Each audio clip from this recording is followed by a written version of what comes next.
But we're going to start with the captain, Sean Couturier. Recently appeared on an episode of the Nasty Knuckles podcast. Give it a listen for the whole thing. There's some good stuff in there going all the way back to his draft year, rookie year with the Flyers, living with Danny, all the changes in the organization, all that shit. But we're going to talk about the present with Sean Couturier. He's in town doing some rehab. He revealed he had core muscle / sports hernia surgery, if you still want to call it that. Lower ab, as he put it. Can someone suffer a different injury? I am begging for someone on this team to break their fucking leg. And like, not that I want to see anyone actually break their leg, but I am just so goddamn sick. At a certain point, and I realize maybe there's just nothing that can be done, and it's all luck of the draw. But when this particular thing, and the core muscle, as we learned, like doing the research with Nolan Patrick, and then with Ghost and G, all that stuff, it's like the sports hernia term came about because it's not just one thing. Yeah. Like your core is, as we like, nipples to knees. Like this could be fucking anything. Yeah. Like Ryan Ellis. Yeah, like Ryan Ellis. It's literally a multi-layer. It's his entire body, basically. But like we've heard, there's different levels of it, and if it gets into your hips, that's when it's super serious and it takes a long time to recover. Right. The way Sean Couturier said this, he was like, yeah, just had a little sports hernia surgery, lower ab. I guess it's not the biggest deal in the world. Technically, it's not his back. It's not a re-injury. Yeah. I'll say everything seems like a little connected here. You know, back, core, it's all like basically the highway of your body connected to everything. Very important for hockey players. Yeah, seems like it. How are we feeling about this revelation that Sean Couturier wasn't just banged up, wasn't just worn down, wasn't just like, oh, man, the back may be acting up here. There's a particular injury that occurred that required surgery, and now he has had the surgery and is rehabbing. I mean, I give Sean Couturier a lot of credit for not revealing this at exit interviews, because given the way his season ended, it would have been very easy for him to be like, yeah, I was playing injured. Obviously I was playing injured. And he didn't.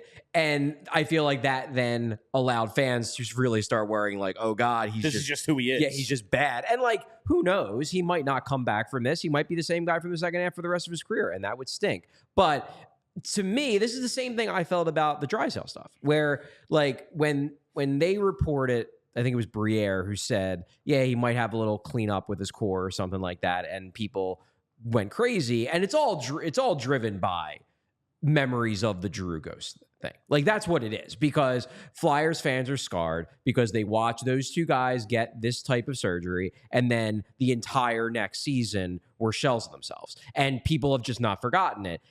The surgeries have gotten much better over the last 10-ish years. And also with Drysdale and Couturier, it's like, oh, okay, that's why they didn't look as quick as they are supposed to look. It's because they were hurt. So to me, this is a good thing. Look, it's never a good thing, I guess, to get surgery, but I like to have logical explanations for why a guy struggles beyond, well, he just stunk. Like that's why the Joel Farabee second, like last third of the year is so weird, because all of a sudden he just wasn't good. Yeah, all of a sudden he just wasn't good, and then he went off and played in the World, so you're like, well, I guess he wasn't injured. Yeah, he's not dealing with anything. Yeah, he just played bad. Whereas with Couturier, like Drysdale didn't look great, and maybe part of that was the fact that he was playing injured from the time he got traded. And Sean Couturier didn't look great over the final half of the year. Maybe it was because he was playing through some things. So to me, this isn't a bad thing. And like with Drysdale, there was something we could point to, right? Because he didn't, like, he had the long negotiation of his contract, didn't have a quick start getting into camp and everything. Yeah. Then he gets hurt, and it's like the Flyers were scouting him. He was a target for the Gauthier trade well before it happened. Right. And then he gets on the ice, and a few weeks later, Flyers like, all right, he looks good. We'll do this trade now. Yeah. You know, they knew. I mean, they knew he was never really all the way healthy. It was just like, all right, he can play. Cool.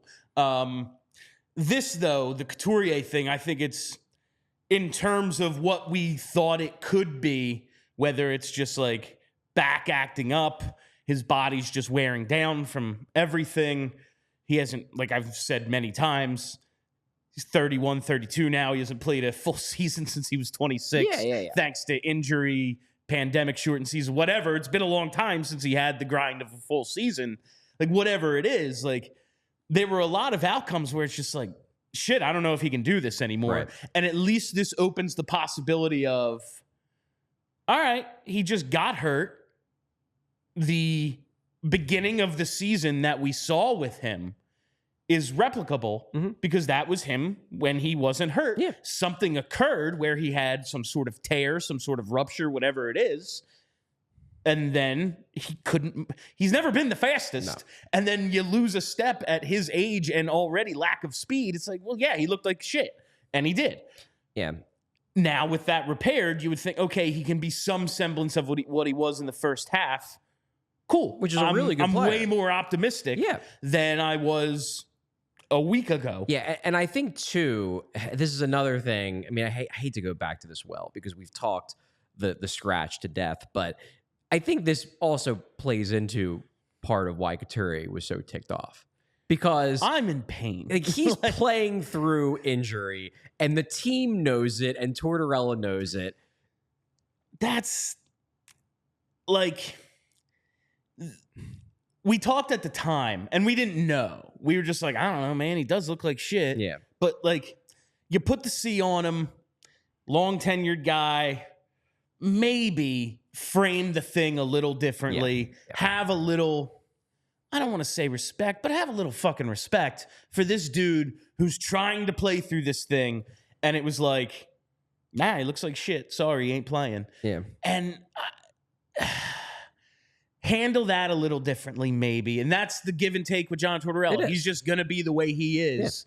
Yeah. And for better or worse, like, it's worked for him a lot in his career, but this particular instance, it's like, man, it's not like you don't know.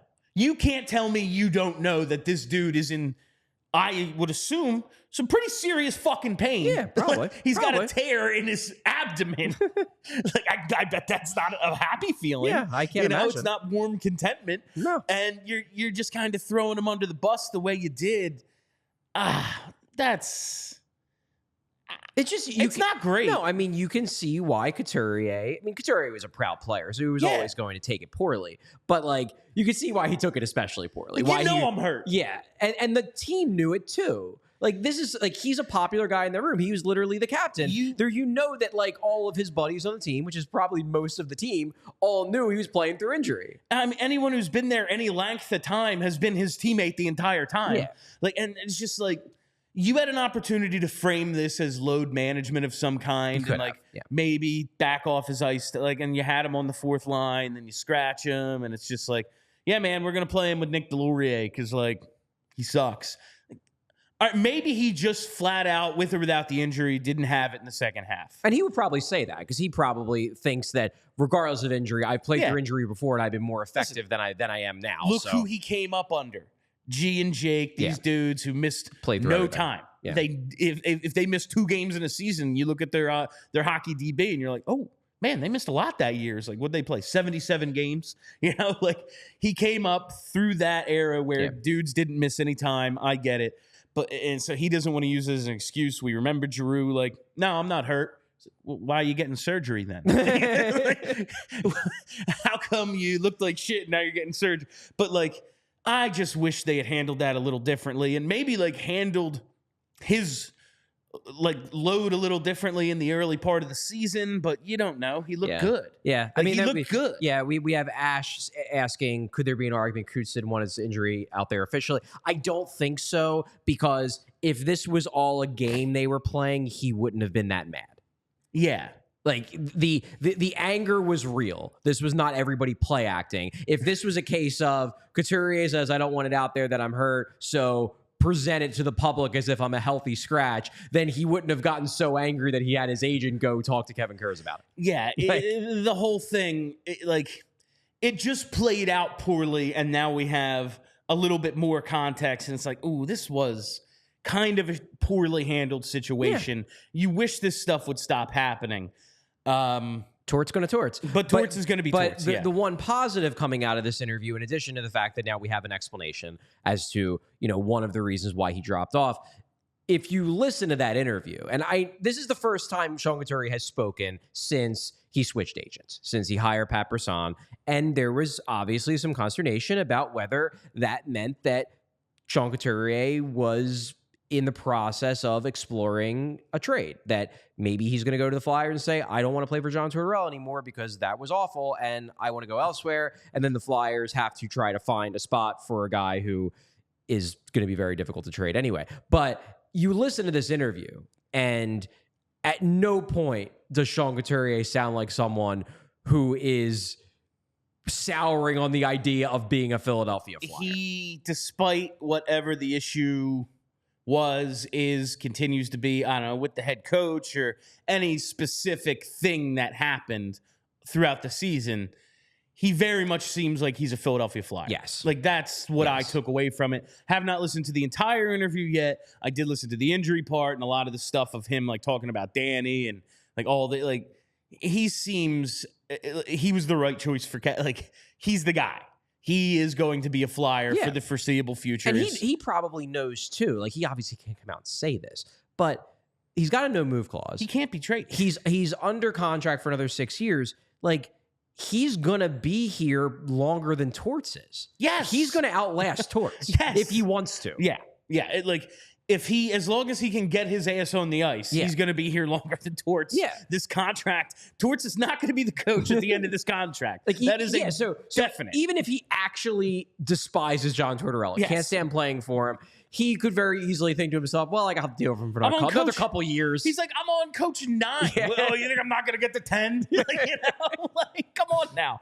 But I came away from that interview thinking, like, no, he wasn't straight up asked by by the Nasty Knuckles guys, what was the deal with the agent switch? They didn't address it, but they almost didn't have to, because if he's talking about how great of a guy Dan Hilferty is and about how much of an honor it is to be the captain, like, he's not speaking as someone who behind closed doors is telling Danny, trade me. No, that's not the impression I got. I do want to go back to the particular injury.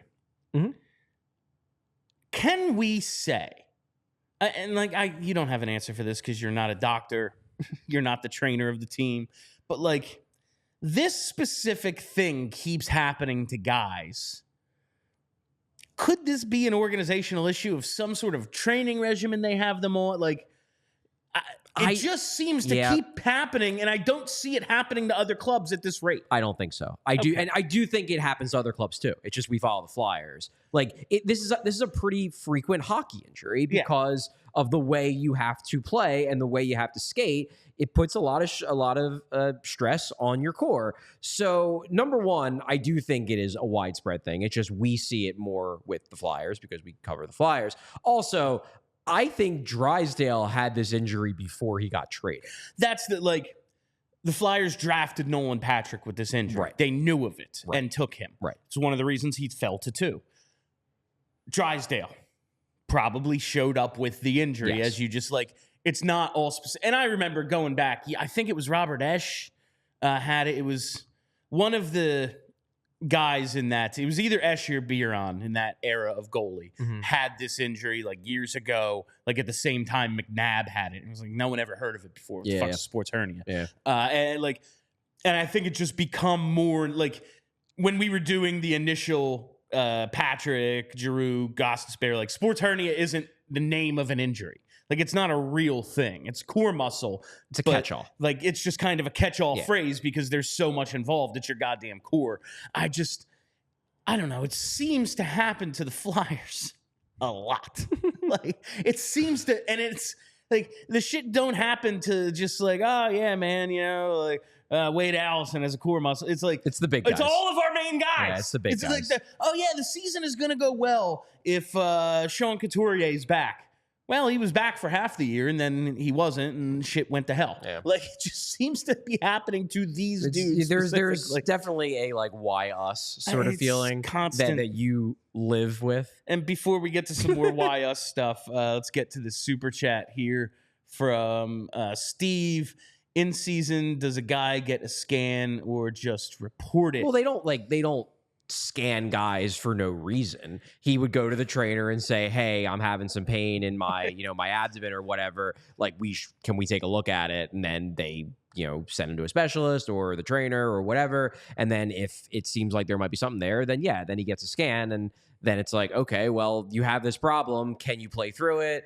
Are you going to make it worse by playing through it? And they make a decision based on, the player's input and the team's input and everything. But it's not like everybody's going in for your monthly scan.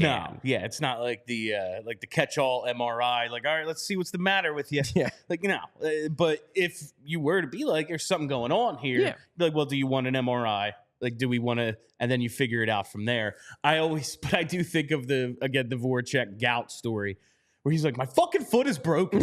And they keep x-raying it and showing it to him, be like, there is no brace. I don't know what to tell you. It's no, you have gout. But that's I don't think they're just like, all right, everyone, like, it's MRI day. I don't think that's what happens. But if you were to report it, they'd be like, all right, let's see what's going on. Let's take a look. Exactly. I think that's more or less how it goes.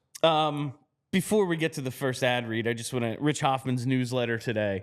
Yeah, check that out. It's really job. cool. It's really the newsletter that we put out every day at PHLY, I would highly recommend. But it just got me thinking because obviously Bobrovsky now 2 wins away from a Stanley Cup. We've talked this to death over the last 15 years, honestly. Yep. And also it lines up pretty well with what's going on with the Boston Celtics and Jrue Holiday. Kind of a funny thing happening here. And it made me think of the Travis Konechny conversation. Okay, why? It's a little bit of a different circumstance because, like, this dude is not in his early 20s like those two were when the Flyers were like, the Flyers and Sixers were like, all right, we're good. But is there something to just like, we just don't want to let another one of these guys out the door? Like, part of the reason to re-sign him is, and I know you've like, part of your argument is, well, if in 2 years we need a Travis Konechny, here he is. Let's keep him for the 2 years. Yeah. Is there, I don't want to say a fear, but why watch him go elsewhere and succeed when he could just do it here in a few years, like the Maple Leafs right now? Everyone just kind of assumes, oh, yeah, they got to get rid of Mitch Marner. Just ain't working. They need change for the sake of change. And there's a feeling in the Maple Leafs organization. It's like, man, we made a decision on Naz Kadri because we were pissed. We were pissed. He got suspended 2 years in a row. And then we watch him go win a cup in Colorado and be like the driving force of their depth. And that's kind of something they could really use right now in Toronto. Maybe we don't want to make these emotional decisions. This wouldn't be an emotional decision on Ken, but like, we just really don't want to see him go succeed elsewhere. Let's just see if he passes or fails here. Do I think that plays into their thinking at least a little bit? Sure. Should it? No, it really shouldn't, because you should be evaluating the intelligence of giving him a contract extension based purely on what you think he's going to do during that contract extension and whether he's going to provide you value and whether he fits your timeline. However, do I think that the Flyers maybe have a feeling of like, this guy should spend his entire career in Philadelphia and that's part of it? Yeah, I absolutely do. We all silly like the mayor.